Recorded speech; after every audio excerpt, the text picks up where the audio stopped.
Bonsoir et bienvenue à tous, nous sommes le vendredi 11 avril et il est l'heure de l'info. Vitry-le-François se mobilise pour sauver ses urgences. Elle pourrait se transformer en antenne de médecine d'urgence. Le service fermerait alors à 20 h et sans accueil permanent. Un mégot, une question. Bar-le-Duc tente une approche originale et a installé 20 cendriers sondeurs en centre-ville. À la fin de cette édition, nous recevons Camille Colomban et Émilien Wenzel, éducateurs au village d'enfants et d'adolescents de Bar-le-Duc, qui nous présenteront le projet Action Enfance fait son cinéma.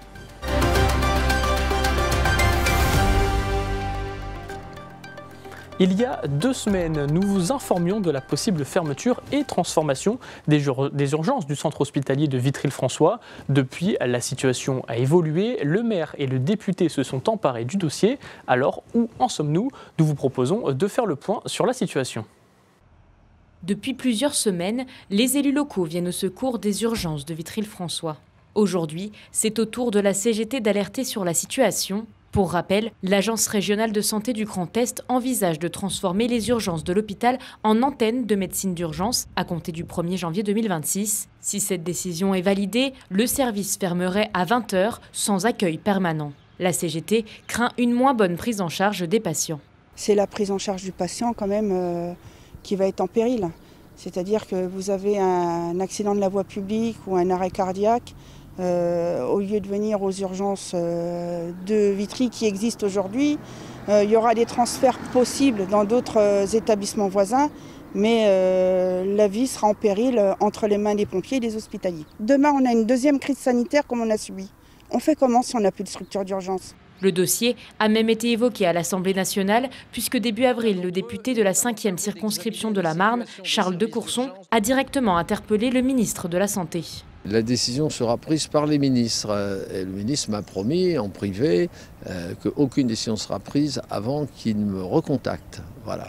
Et je lui redirai qu'il me trouvera en face s'ils envisageaient de transformer nos urgences en urgences à mi-temps. Il faut se battre dans cette affaire pour maintenir un service d'urgence 24 h sur 24. Un service d'urgence à mi-temps, ça me paraît être une aberration. Si vous fermez le service d'urgence, ça va devenir un service gériatrique ou de médecine générale. Donc on va détruire l'attractivité de l'hôpital.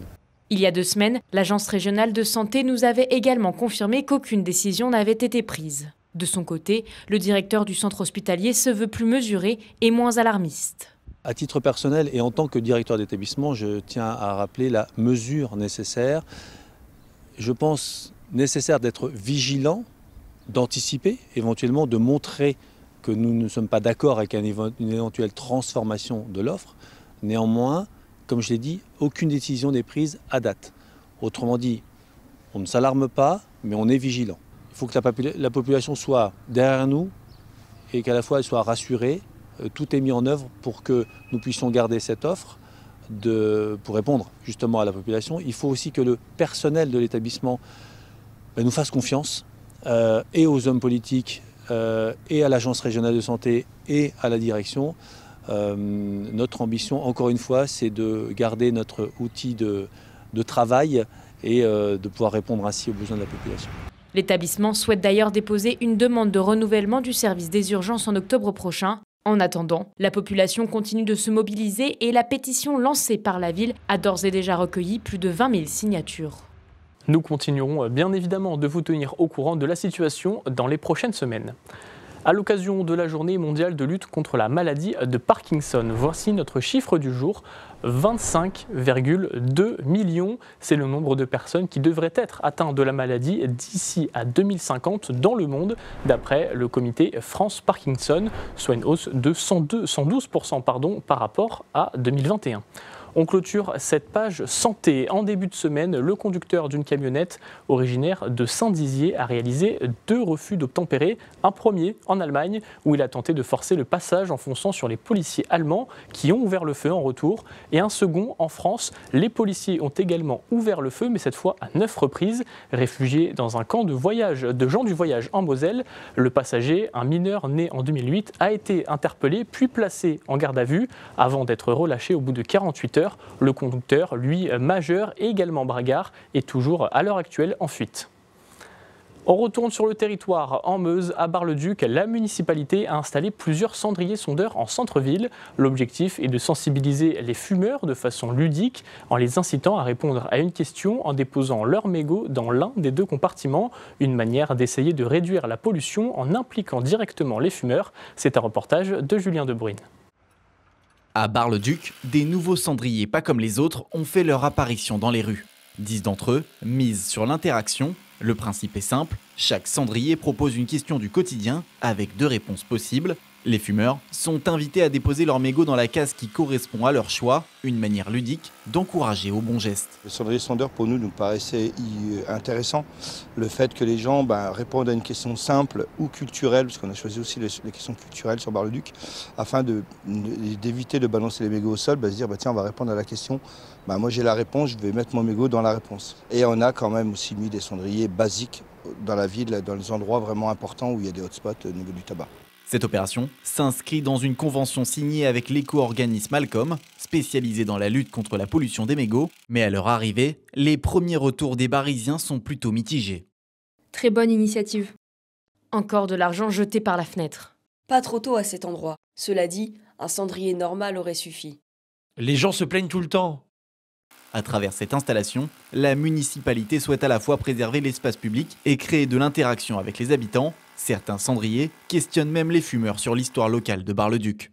Dans les questions, on a choisi culturel d'une part pour réveiller un peu nos mémoires sur la ville de Bar-le-Duc, c'est important. Et aussi secondo pour aussi jouer un petit peu sur des questions un peu plus de la pollution. Donc on a mis au niveau des mégots, comment polluent les mégots, combien de mégots qu'on peut trouver au sol par jour en France. Voilà, on a joué sur toutes ces questions-là, aussi bien ludiques que des questions. Selon le ministère de la Transition écologique, on estime entre 20 et 25 000 tonnes la quantité de mégots jetés chaque année en France. C'est une nouvelle tendance. Si vous traînez sur les réseaux sociaux, il est possible que vous soyez tombé dessus depuis le début de la semaine. Les starter packs générés par l'intelligence artificielle. Le concept est simple, créer des visuels 3D pour mettre en scène une personne accompagnée d'objets qui la représentent. Ce soir, nous recevons Camille Colomban et Émilien Wenzel.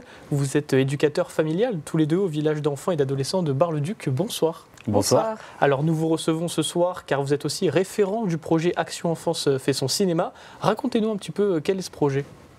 Du coup, le projet, c'est un projet de la Fondation Action Enfance qui dure depuis 8 ans maintenant, donc depuis 2018. Il a pour but du coup de mélanger le monde du cinéma avec les enfants afin de permettre aux enfants de rêver, de voir plus grand et de découvrir un peu ce monde magique qu'est le cinéma. Donc c'est les 4 plus grandes écoles de cinéma français, les étudiants de 2e année qui proposent des courts-métrages. 15 sont choisis, vu qu'il y a 15 villages d'enfants. Et cette année, on a eu l'honneur d'avoir l'école du CLCF avec les étudiants du CLCF. Et donc comment ça s'est passé? Ils sont venus au village d'enfants justement, ils vous ont parlé du projet, ils ont fait des castings, racontez-nous un peu comment ça s'est passé. Oui, tout à fait, donc ils sont arrivés au village d'enfants, on a pris contact avec eux juste avant, donc là c'était en fin d'année 2024. C'est ça.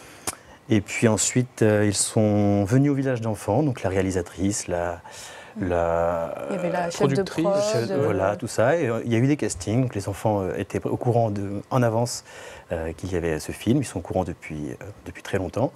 Et puis, il y a eu le casting. Il y a eu les castings, ils choisissent ce qu'ils vont faire comme rôle, donc acteur ou alors participer à tout ce qui est équipe technique. Et puis après, c'est parti pour les tournages.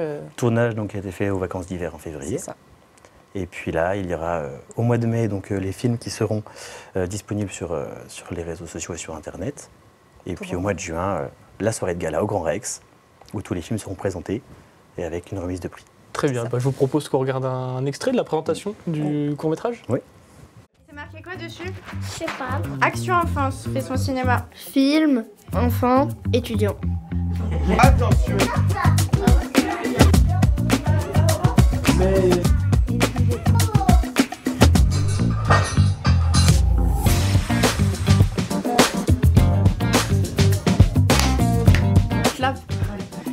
Bienvenue sur le village de Bar-le-Duc, on tourne le film de Le Secret. À voir ces images, on a l'impression que l'ambiance était bonne, ça s'est bien passé. L'ambiance c'était génial. Très familial, c'était magique, c'était super. Ouais. Et les enfants, j'imagine, sont excités de participer à ce projet. Au début d'année, peut-être qu'ils eux-mêmes proposent, non? Comment ça se passe? Du coup, ils sont toujours très excités par le projet. Comme c'est un projet qui perdure, il est connu des enfants en amont et ils sont toujours très investis. Après, c'est vrai que cette année, c'était très fort, hein, le lien avec les enfants. Ça change du tout au tout pour nous. On les accompagne au quotidien. Là, on sort de ce quotidien-là. C'est un autre lien ce qui est créé avec nous. Et ce qui est créé avec les étudiants, c'est toujours très fort aussi. Et c'est très convivial, c'était très doux, c'était vraiment familial, hein, honnêtement. On a bien rigolé et il y a eu des beaux moments de tendresse. Et puis c'est très drôle aussi. Et puis une équipe du CLCF qui a été très motivée, très dynamique. Avec une réalisatrice très gentille et très attentionnée, vraiment. Racontez-nous le pitch peut-être du court-métrage. Alors le pitch, c'est l'histoire de Lily qui participe à une colonie de vacances pendant les périodes de Noël. Et puis tous les soirs, au moment du dessert, elle ne mange pas son dessert, elle quitte la table plus tôt. Ses camarades vont mener une petite enquête et vont découvrir qu'en fait, elle donne son dessert à la petite souris. Et par solidarité, un soir, ils vont tous redonner son dessert à Lily pour qu'elle puisse avoir un dessert et la petite souris également. Et donc tout ça, c'est passé encore le tournage en combien de temps? En une semaine, 2 semaines? 4 jours, au mois de février pendant les vacances. 4 jours complets, vraiment, où pour l'équipe d'étudiants, c'est vraiment du très tôt jusqu'à très tard la nuit, le temps de tout réagencer. Et pour les enfants, c'est des lourdes journées de 7 à 8 heures hein, parfois, donc sur leur temps de repos des vacances. Donc ça leur demande un investissement et ils le donnent sans souci. Sont à fond, quoi. Et donc entre le début du projet, l'annonce du projet et puis la fin au Grand Rex, on en reparlera juste après. Sur combien de temps s'étale ce court-métrage? Eh bien sur 5 mois en tout. Entre le début et la fin et puis... Entre le début et la fin. Et puis donc ça va être... les enfants vont nous accompagner tout le long du projet. Et puis on va rester en lien aussi avec les étudiants de cinéma. Et donc ils peuvent avoir l'avancement du projet le long de ces 5 mois. Très bien. C'est un court-métrage de combien de temps?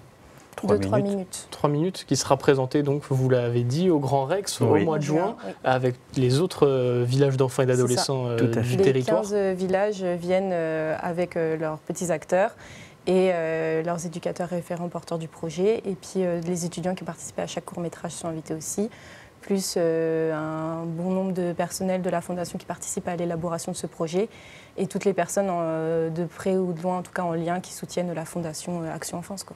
Et c'est l'occasion d'une remise de prix aussi. Il y a 3 prix qui sont décernés ce soir-là, 2 prix qui ont déjà été remportés par le village de Bar-le-Duc. Tout à fait. Est-ce que vous espérez en glaner un 3e cette année? Oui, on aimerait faire le grand chelem tout de même.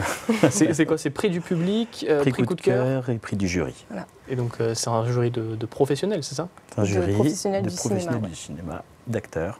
Et pour vous, avec les élèves qui vont venir assister à cette diffusion, c'est aussi l'occasion de faire un séjour sur Paris, leur faire découvrir la capitale? Oui, on va faire un petit séjour là-bas de 3-4 jours. Et puis, on va clôturer le séjour par la soirée de gala qui est très importante. Tous les ans, vous participez donc à ce projet depuis la première édition. C'est quoi? C'était 2017-2018.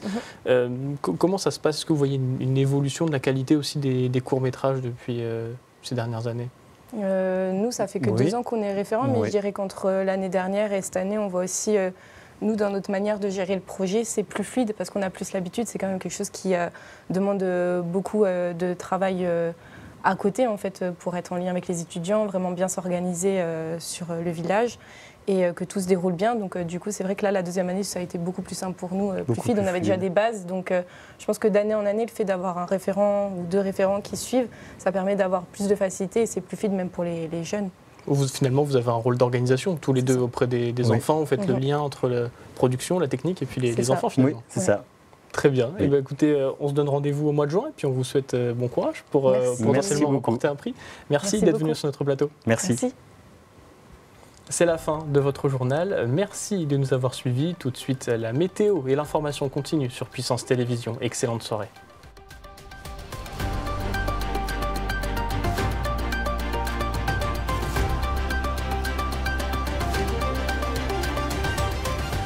Toute l'actualité en continu à retrouver sur notre site internet et notre application mobile.